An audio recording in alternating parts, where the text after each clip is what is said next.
Hai Sobat Pencinta Catur, welcome back to Oral Chess. Terima kasih karena kalian sudah klik video ini dan mari kita bahas babak kelima dari grup A FIDE Grand Prix leg ketiga di Berlin yang mempertemukan Levon Aronian berhadapan dengan Andrei Esipenko. Dan mereka sedang berjuang untuk merebut pimpinan klasemen sementara di grup A untuk bisa lolos ke babak semifinal dan berpeluang untuk menjadi wakil dari FIDE Grand Prix di turnamen kandidat. Ya, Levon pegang buah putih, langsung saja kita bahas. Menjalankan D4 dan dijawab kuda F6, putih C4, E6, kuda F3, D5, kuda C3, dan gajah B4. Ya, ini merupakan pembukaan Queen Gambit Decline atau bahasa Indonesianya Gambit Menteri ditolak dengan variasi Ragozin, teman-teman. Ya, kemudian di sini Levon menjalankan E3 ya, teman-teman. Dan kemudian Esipenko rokade pendek, gajah D2, hitam B6, kemudian putih pion C makan D5. Kemudian pion E makan D5 dan gajah D3. Nah, kalau teman-teman nonton YouTube-nya RL Chess pasti sudah tahu bahwa langkah pion C makan D5 ini adalah langkah yang selalu dilakukan oleh pemain elit dunia ketika berhadapan dengan Queen Gambit Decline. Untuk apa sih? Ya, ini tidak ingin ya bila hitam yang melakukan pertukaran pion D makan C4 dan dia akan memplot gajah B7 yang terbuka menyerang diagonal B7 sampai ke petak G2. Nah, dengan putih memilih makan lebih dulu, maka gajah di petak B7 tidak terlalu tajam dibandingkan memilih pion D makan C4. Ya, kemudian hitam melanjutkan dengan mengeluarkan perwira gajah B7, putih menteri C2, benteng E8, dan A3. Ya, mengancam gajah B4 di sini. Dan Esipenko tidak memilih gajah makan kuda, tetapi dia memilih mundur. Ya, pilihan lain yang mungkin bisa dipilih ya adalah gajah makan kuda, kemudian makan, dan kuda E4, teman-teman.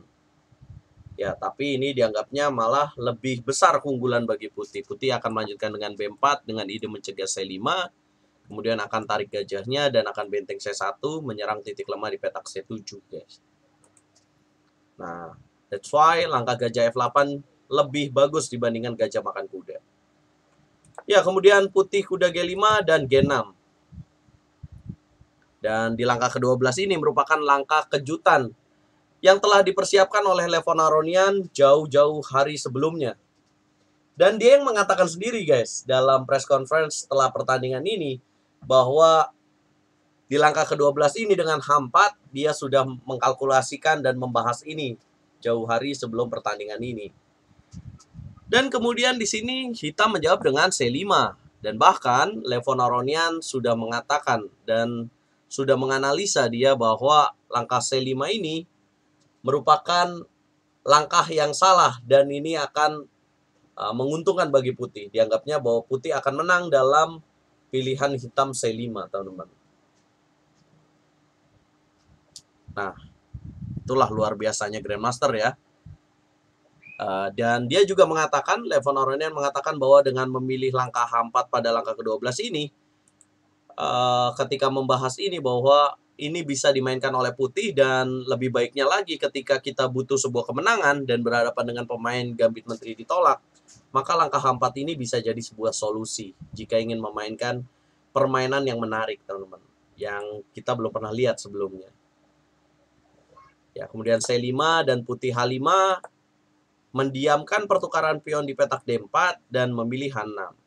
Ya, coba kita analisa dulu ya, bagaimana jika di sini hitam memilih pion C makan D4. Kira-kira apa jawaban putih, teman-teman? Coba pause videonya dan tebak langkah terbaik untuk putih. Supaya nggak kelewatan nih, apa taktik dari Levon Aronian. Ya, benar sekali bahwa Levon akan makan pion G6 dengan ancaman makan pion F7. Jika dimakan, maka dia akan melanjutkan gajah ke petak G6. Yang apabila dimakan, kemudian makan skak, gajah G7 dan checkmate, teman-teman. Inilah big plan yang direncanakan, ya, rencana besar yang dipersiapkan oleh Levon Aronian jika hitam terpancing dengan makan pion D4. Oleh sebab itu, kemudian Andrei Esipenko jalan H6, ancam kuda, dan pion H makan G6. Inilah langkah kejutan di partai ini. Ya, saya ingin challenge teman-teman kemudian apa yang akan terjadi karena di partainya di sini dimakan nih kuda di petak G5 Levon Aronian. Kira-kira apa sih setup yang direncanakan oleh Levon Aronian? Bisa dikatakan ini partai yang immortal ya guys. Ya, tepat sekali bahwa putih makan pion F7, raja makan, kemudian gajah G6 skak, dan raja E7. Nah, kemudian Levon memainkan menteri F5, memasukkan perwiranya ke pertahanan hitam, dan di sini gajah G7. Ya, pilihan lain yang bisa dipilih, tapi langkah gajah G7 ini paling tepat teman-teman. Mungkin gajah C6 ya, apabila gajah C6 jalan apa yang ingin dimainkan oleh putih ya tinggal makan pion G5 dan ada ancaman ini. Jadi gajah G7 ini adalah langkah terbaik. Dan bisakah kalian tebak apa langkah dobragan dari Levon Aronian untuk membantu serangan ini? Ya, tepat sekali dia memainkan E4 membuka ancaman pada petak G5. Yang kemudian di sini hitam jalan kuda C6 mengembangkan perwira. Kemudian gajah makan benteng yang dianggap sebagai langkah kurang tepat ya.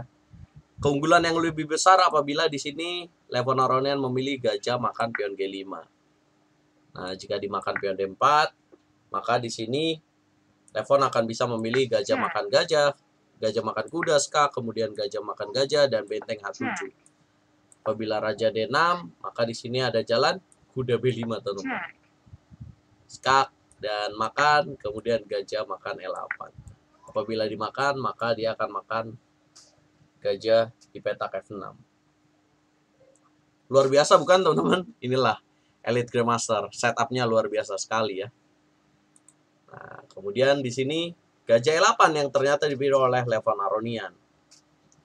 Dan kemudian kita memilih menteri makan gajah dan kuda makan pion D5. Kuda makan, kemudian gajah G5 skak, raja D6, menteri D5, raja C7. Coba tebak langkah kunci kemenangan untuk putih. Ya, tepat sekali benteng H7. Boom! Andrei Shevchenko menyerah dalam 23 langkah. Dan apa sih yang akan terjadi jika dilanjutkan? Semisal dia memilih menteri ke petak G8, maka di sini gajah F4 skak dan menterinya akan jatuh ya karena rajanya harus mundur. Nah, gimana kalau misalkan dia memilih menteri G6? Apa yang akan terjadi? Ya, maka akan gajah F4 juga skak, raja C8 dan menteri G8, ambil pion G7 teman-teman. Kalau dia memilih kuda D8, tinggal tungguin aja F3. Apabila dimakan, kemudian akan makan. Apabila makan pion F3, maka ada jalan benteng C7, raja B8, dan checkmate. Luar biasa ya teman-teman. Nah, itulah yang terjadi.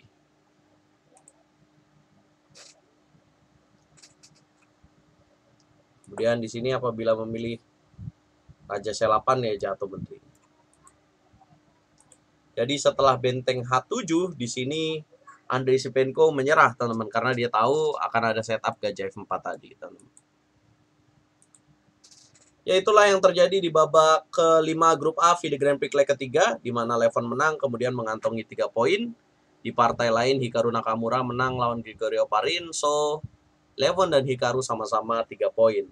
Apabila di babak ke-6 nanti telah selesai terjadi poin yang sama maka mereka berdua akan diadu lagi dengan format catur cepat. Nah inilah klasemen sementara. Di pool A Levon 3 poin, Hikaru 3 poin, Oparin 2,5, Andrei Shevchenko juru kunci 1,5. Di pool B Dominguez Linier 3 poin, Mamediarov 3 poin, Vincent Keimer 2,5 poin dan Daniel Dubov 1,5 poin. Di pool C Samsung Lan 3 poin, Sowesley 3 poin, Predke 2 poin dan Vachier 2 poin. Di pool D semuanya sama teman-teman karena mereka saling berbagi remis ya. Ya itulah yang terjadi. Like kalau kalian suka video ini dan dislike kalau kalian suka, dukung terus percaturan Indonesia.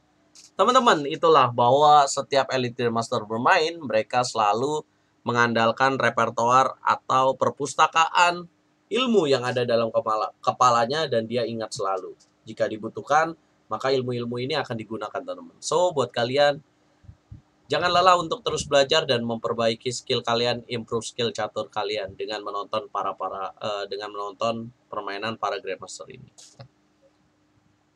Nah, nanti malam kita nonton lanjutan babak ke-6, babak terakhir di fase grup. Siapakah yang akan jadi wakil grup A? Hikaru atau Levon Naronian? Kalau kalian pegang siapa? Catur yes, Indonesia Jaya.